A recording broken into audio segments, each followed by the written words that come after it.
Ассаламу алейкум. Добрый вечер, дорогие друзья. Это программа «Актуальная тема» на телеканале «В войнах». И уполномоченный по правам человека в Чеченской Республике Мансур Салтаев.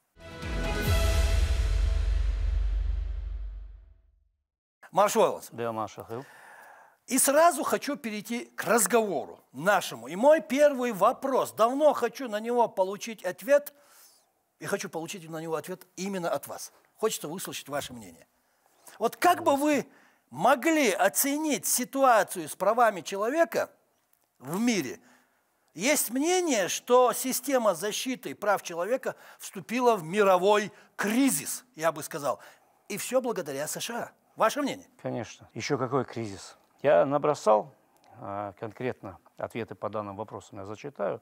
Мы наблюдаем сегодня тотальный кризис Международного института правозащиты. Международные институты, в частности Организации Объединенных Наций и ее структурные подразделения, были учреждены для защиты прав человека и народов.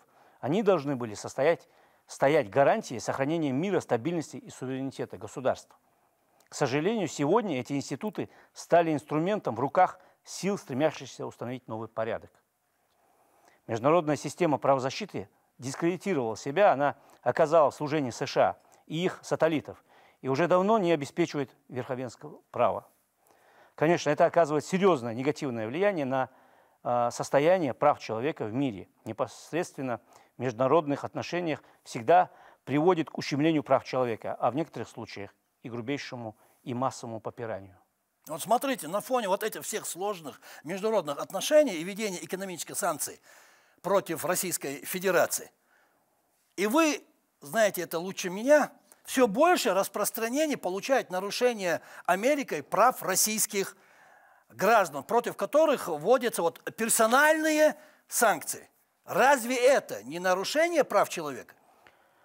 Во-первых, персональные или целевые санкции, как их называют, объявленные в отношении России западными странами, права рядовых граждан, а также тем самым права, за которые якобы ратует весь западный мир во главе США, право на работу, жилье, медицинское обслуживание, образование, передвижение, отдых непосредственно нарушены. И граждане из-за этого страдают, потому что в одностороннем порядке принимают определенные санкции в отношении граждан Российской Федерации и вообще нашей страны. Во-вторых, каждый пакет санкций, инициированный США и Евросоюзом, принят в порядке этими странами, был навязан правительством ряда европейских стран. Они не прошли необходимые процедуры обсуждения в Совете Безопасности ООН. Но они принимаются. Конечно, конечно, в одностороннем порядке. Если уж нас обвиняют в чем-то, то мы должны быть серьезные основания. Мы должны знать, за что нас обвиняют. Веские доказательства. А если они скрывают от обвиняемого, как в нашем случае, то это и есть прямое нарушение прав человека. Мы видим, нас не оповещают, за что против нас вводят санкции. Ну, захотелось им ввести санкции, ввели они санкции. Вот утром проснулся, да, давайте введем санкции против России. Да. Поэтому ведем против конкретного этого человека, другого человека. Мы знаем, что ведется конкретно работа против Чеченской Республики. И у Америки, вы знаете, мы в приоритете. Они периодически вводят санкции против Чеченской Республики и конкретно граждан. В отношении меня, вы знаете, ввели тоже санкции. Я вот хотел у вас спросить, как вы себя чувствуете под этими, какими санкциями? У меня нету активов в США. Я не отдыхаю за границей. Для меня моя родина милее всего на свете. Поэтому говорить о санкциях сейчас Америки, для меня это смешно. Понимаете, я и в своей статье опубликовал, что мне плевать с высокой башни на их санкции. И сейчас в прямом эфире говорю об этом, что их санкции меня не касаются. Я горд тем, что являюсь в списке с патриотами нашей страны, в санкционном списке. Поэтому для меня это огромная честь. Пускай вводят санкции. Мы идем прямым путем. У нас есть конкретная цель.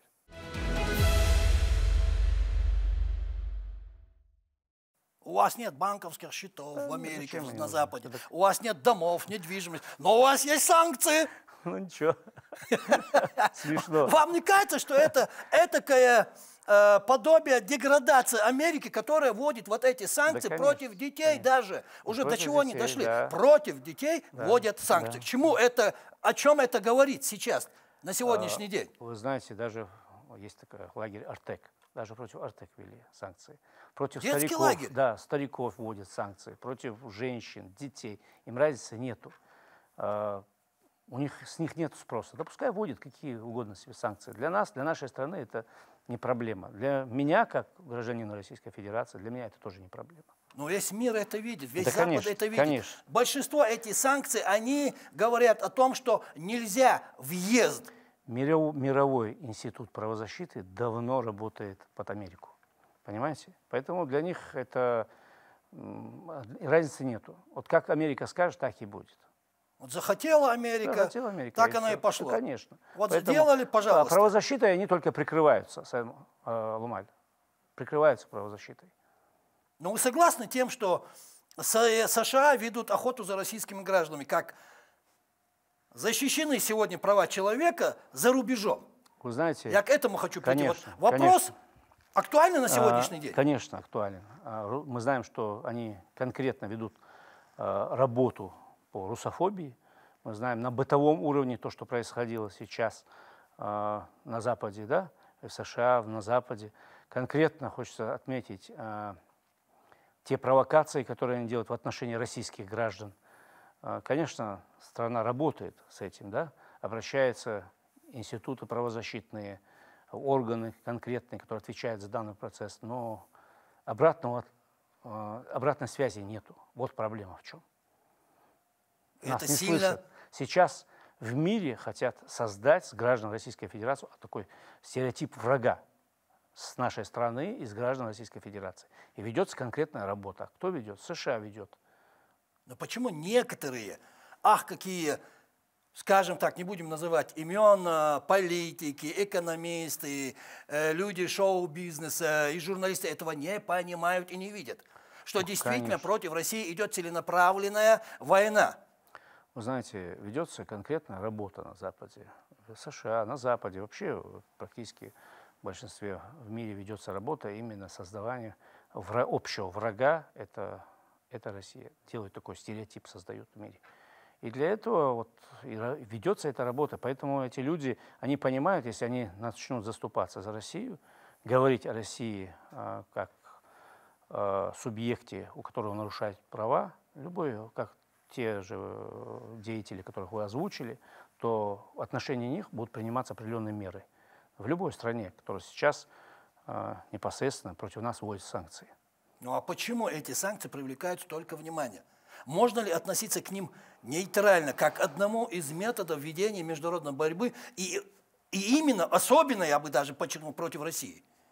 Вы знаете, я думаю, мы сейчас встряхнулись. Вот за все эти годы, то, что с Россией после распада Советского Союза, то, что в России происходило, мы видели. И какие отношения выстраивались с Америкой, Западом.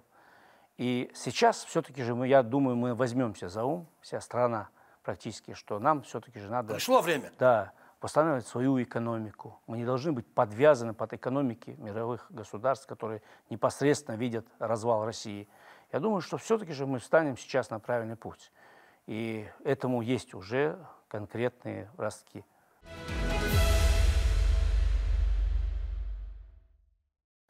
Смотрите, Мансур, вы известный человек, известный правозащитник, известный политолог. Вот скажите мне, разве это не нонсенс вводить санкции против благотворительного фонда, который безвозмездно помогает всем нуждающим по всему миру, и даже в тех странах, куда Америка и НАТО принесли смерть, голод и разруху?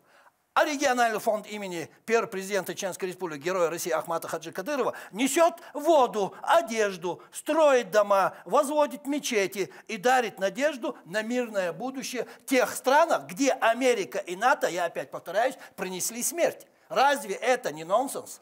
Вы знаете, Америке конкретно и Западу неинтересно тем, что мы занимаемся. У них есть конкретная цель – дискредитировать российское государство, Чеченскую республику. Все, что мы делаем сейчас на территории проведения специальной военной операции, да, и как бы им мы не помогали, как бы мы не поддерживали, да, граждан, простое население, которое мирное население, и вот в каждом этом действии они сейчас пытаются нас в мировом масштабе дискредитировать.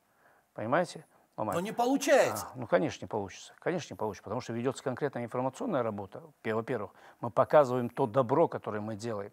Мы показываем, что мы не несем разруху, войну. Это непосредственно Америка и Запад конкретно нацелен на это. Наши действия в другом. Сейчас, после введения специальной военной операции, мы показали всему миру, это был такой превентивный удар, чтобы на нас не напали, как в 1941 году. Мы это все помним. Что мне хочется сказать? Фонд имени Ахмата Абдулхамидовича Кадырова оказывает огромную помощь сейчас на территории проведения СВО. Я выезжал непосредственно, я и раньше говорил в передачах, я выезжал непосредственно совместно я знаю. С гуманитарной миссией. Мы раздавали гуманитарную помощь, еду людям раздавали, медикаменты, оказывали денежную помощь. Мы помним, в какой плачевной ситуации находилось население непосредственно в Луганске, в районах Луганска, где мы были, в Лисичанске, Волновахе, Мариуполе, и везде помощь фонда доходила до людей, и оказывалась огромная материальная поддержка людям. Это тысячи и тысячи людей, которые благодарили, которые говорили слова благодарности фонду и президенту фонда Аймане Сивине Делрес Хилсон. И Америка, ни Запад этого не видят. Они не видели с 2014 года то, что творился, тот хаос, гуманитарная катастрофа на территории Донбасса. Не видели. Они не говорили о нарушении прав граждан Донбасса. Они говорили конкретно в одном направлении, поддерживая Украину. Потому что Украина – это сателлиты Запада, Америки конкретно. Поэтому для них сейчас главная цель – разрушить российское государство, и используют они народ украинский в своих целях сейчас, на данный час.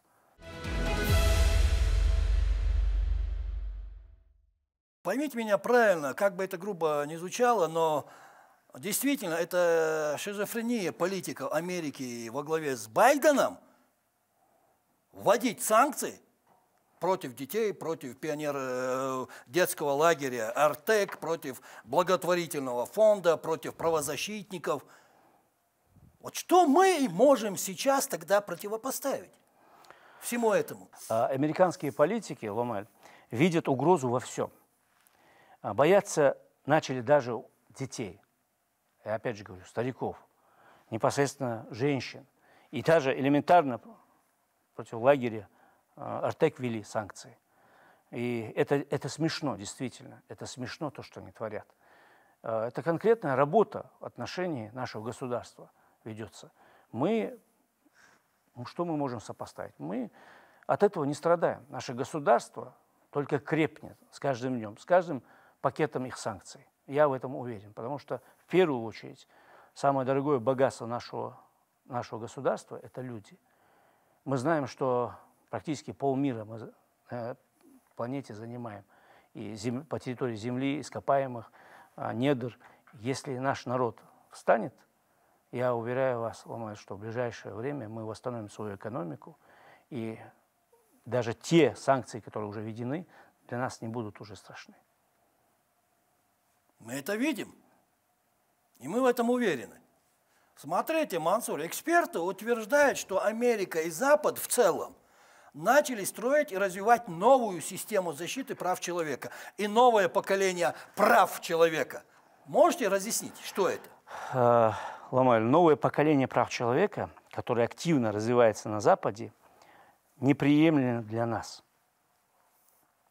Это право на эвтаназию и право на аборт, право на выбор своего пола и пол будущего ребенка, право на обновление или омоложение своего тела за счет стволовых клеток и многое другое.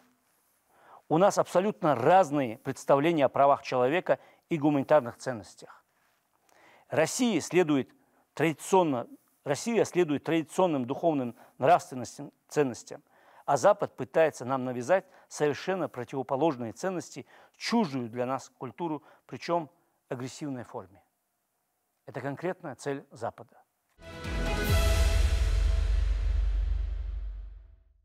Они не понимают, что дети есть дети. Они не понимают, что женщина есть женщина. Они не понимают, что благотворительность есть благотворительность. Для них нет этих ценностей. У них нет таких ценностей. Конечно, но у них есть ценности давать Украине, посылать на Украину кассетные бомбы. Конечно. И доказывать, что это гуманитарный груз из фонда мира. Да. Вот как на это обращать внимание? Как с этим быть? Вы знаете, я и в прошлый раз рассказывал в передаче, я неоднократно выезжаю туда, общался с гражданами непосредственно, которые стали заложниками той ситуации, которая сейчас происходит на территории проведения СВО. Заложниками националистических подразделений, которые, прикрываясь мирным населением, детьми, стариками, женщинами, вели бои. И таких рассказов очень много. Я записывал на видео, я периодически публикую эти видео, показываю, что говорят люди, как расстреливали их в упор в спины, когда людям наши военные давали мирный коридор, то украинские военные прикрывались непосредственно мирными жителями. Прикрывались и расстреливали и детей, и стариков, и женщин, и мирных граждан. Это самое главное сейчас, что мы о чем можем говорить. Это защита прав по западному, конечно, по западному. Я думаю, что все-таки же в будущем будет трибунал против преступников, которые давали такие преступные приказы. Расстреливать мирное население, прикрываться мирным населением. Есть очень много радиоперехватов нашими военными, когда украинские командиры требуют своих военных не выпускать мирное население, потому что они нужны, чтобы прикрывать своих националистов и нацистов. Вот мы должны понимать, что это время настанет. И каждый, кто отдавал такие преступные приказы прикрываться мирным населением, будет отвечать перед трибуналом. И тут я вот о чем хочу вас спросить, Мансур. К сожалению, время нашего эфира заканчивается. С вами всегда интересно работать. А что вы скажете насчет Чеченской Республики? Какие у нас тут права и как они защищены, права человека? Вы знаете... Вот такой вопрос обязательно возникает у западных и даже у наших некоторых, каких журналистов. Вы знаете, права человека в Чеченской Республике – это приоритетная задача пути великого чеченского сына Ахмата Абдулхамидовича Кадырова. Аминь. Все те люди, вся та команда, которая находится на пути Ахмата Абдулхамидовича Кадырова, в первую очередь защищают права чеченского народа, граждан Чеченской Республики. Ведь мы помним то, что творилось в начале 2000-х, в 90-е годы, когда Чеченскую Республику наводнили преступники всех мастей. Да, я говорю всех мастей. Там были и военные преступники, мы это тоже помним. Поэтому в Чеченской Республике на данный час мы можем смело говорить, что права людей являются в приоритете. И ко мне, да, обращаются граждане. У нас есть много, но нет, наверное, такой страны, где бы все-таки же не были обращения, где бы не рассматривали обращения граждан и не работали с этими обращениями. В любом случае. Но и глава республики, и все министерства, ведомства, структурные подразделения, вообще все, кто находится на пути Ахмата Абдулхамидовича Кадырова, в первую очередь ставят в приоритете защиту прав граждан нашей республики. Это самое важное на сегодняшний день. Конечно. Спасибо. Спасибо, что пришли, ответили на наши вопросы, высказали свое мнение. Удачи.